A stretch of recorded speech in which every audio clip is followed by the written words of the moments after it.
Olá, pessoal. É uma alegria para mim estar aqui novamente. E eu tenho recebido de Deus a orientação de passar para o seu povo algumas orientações do mundo espiritual. Eu estou gravando uma série de palavras sobre quem está nos bastidores, Deus ou o diabo.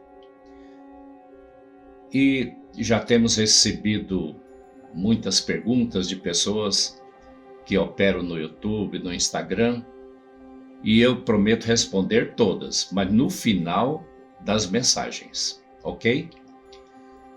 Hoje o meu assunto é Mas Deus. Mas Deus. Esta é a terceira palavra da série. Muito bem, quando estamos em sintonia com a vontade e com o propósito de Deus, os leões que querem nos devorar viram cordeirinhos. Já imaginou a cara de idiotas e a postura de imbecilidade absoluta daqueles leões vorazes, quando Daniel, o profeta, foi jogado ali no meio deles? Aquelas bestas feras, extremamente famintas, tiveram as suas bocas seladas pelo anjo do Senhor, que prontamente socorreu o servo de Deus. O fato de os leões estarem muito famintos, e isso está lá em Daniel 6:24, não foi obstáculo para o Senhor recompensar a fé de Daniel, salvando-lhe a vida. Mais tarde, os leões tiveram uma excelente refeição. E por isso, o rei ordenou aos homens que tinham acusado Daniel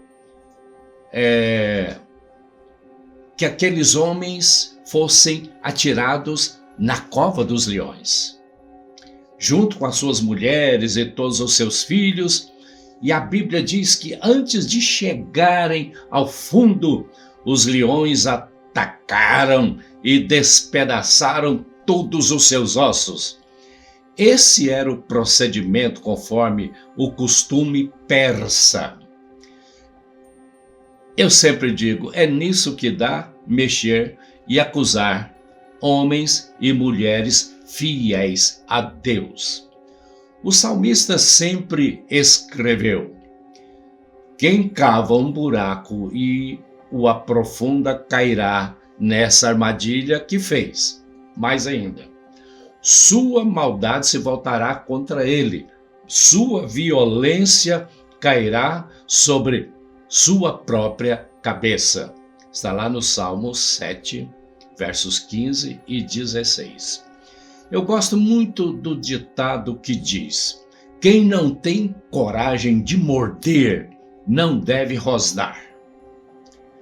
Desde o início do mundo, o diabo e seus servidores engendram o mal contra os filhos da luz. Mas Deus sempre intervém. Deus sempre frustra os seus planos. Daniel não saiu daquela cova traumatizado, nem precisando de terapia especial para a cura das suas emoções. Não. Daniel saiu cheio de fé, mais ousado do que nunca. Foi honrado por Deus e levou milhares à conversão. Em momento algum, Daniel demonstrou medo, pois conhecia bem o Deus a quem servia. Daniel sabia que o medo sempre emerge da ignorância. Ora, aquele que vê a mão de Deus em todas as coisas deve deixar todas as coisas nas mãos de Deus. O maligno pode planejar o que quiser, mas os planos de Deus jamais serão frustrados. E haja o que houver, o desfecho de tudo sempre nos levará ao que Deus já predeterminou. E lembre-se, se não há inimigo, então não há luta. Se não há luta, não há vitória. E se não há vitória, não há coroa. Ok? Por isso, quando aceitamos um desafio de Deus e entramos para a guerra, devemos sempre focar os resultados e nunca as dificuldades. O inimigo sempre se levanta, mas Deus sempre intervém. Esta é a notícia maravilhosa. Aliás, meus queridos, eu penso que ser demônio deve ser um péssimo negócio. Pois toda vez que o maligno cria uma situação de derrota para nós, Deus entra em ação e nos liberta, cura e nos protege. E aí os espíritos do mal precisam começar tudo de novo. Isso deve ser terrível e estressante. Bem, no caso de Jó, nós conhecemos muito bem a história. Fica claro que Satanás foi o autor de todas as suas calamidades. Satanás tocou em seus bens, em sua família e em sua saúde. Quando Jó reconheceu as suas brechas e as reparou, Deus mudou a sua sorte. E ouça o que Jó disse. Na verdade, falei do que eu não entendia, coisas que eu não conhecia. Por isso, me abomino e me arrependo no pó e na cinza. E Jó finalmente declara: na verdade, eu só te conhecia de ouvir falar. Depois dessa oração, depois que decidiu orar por aqueles amigos, entre aspas, críticos que o censuravam, Deus lhe restaurou todas as coisas. Lhe deu bens dobrados, filhos mais bonitos. Filho bonito é bênção de Deus, amém? E viveu mais 140 anos em plena saúde. Então o diabo só se levanta para cair. O diabo foi completamente derrotado em sua vida e Deus abençoou o último estado de Jó mais do que o primeiro. Está lá em Jó 42, verso 12. Então o inimigo sempre se levanta, ele insiste, ele continua, porém Deus sempre vai proteger os seus fiéis. O mundo antigo foi salvo por causa de José do Egito. Lembra? Deus tinha um plano para ele, mas o maligno muito cedo procurou tirá-lo de cena. Seus irmãos, oprimidos pelo diabo, aí sim, queriam matá-lo a todo custo. E a Bíblia diz: assim, José foi em busca de seus irmãos e os encontrou perto de Dotã. Mas eles o viram de longe e antes que chegasse, planejaram matá-lo. Olha, lá vem o sonhador. Diziam uns aos outros: é agora, vamos matá-lo e jogá-lo num desses poços. Gênesis 37, está lá. Mas muitas vezes o inimigo se esconde no ponto cego dos acontecimentos, nos bastidores, e não podemos vê-lo, mas vamos analisar mais detalhadamente a respeito desse personagem incrível conhecido como José do Egito.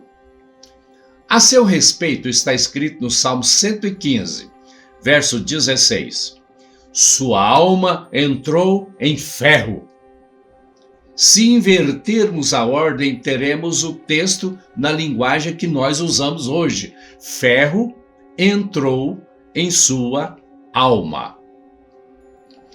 Nós sabemos que o sofrimento e a provação, o jugo suportado na mocidade, a repressão forçada da alma, todas essas coisas conduzem a uma tenacidade férrea e a firmeza de propósito.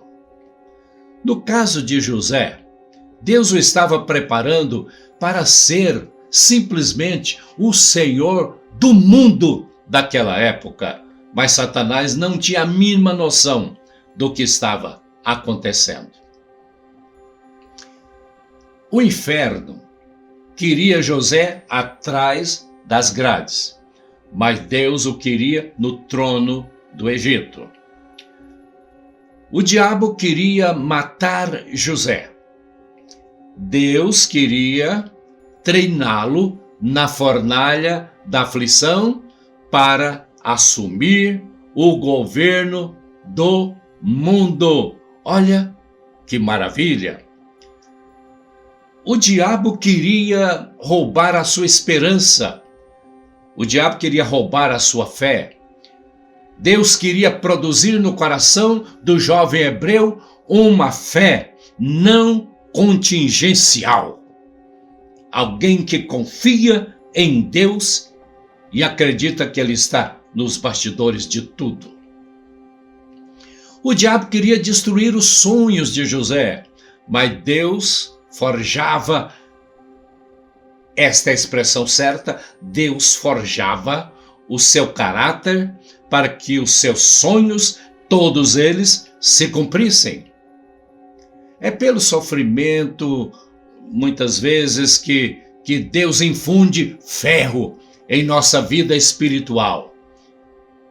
Agora, analise comigo.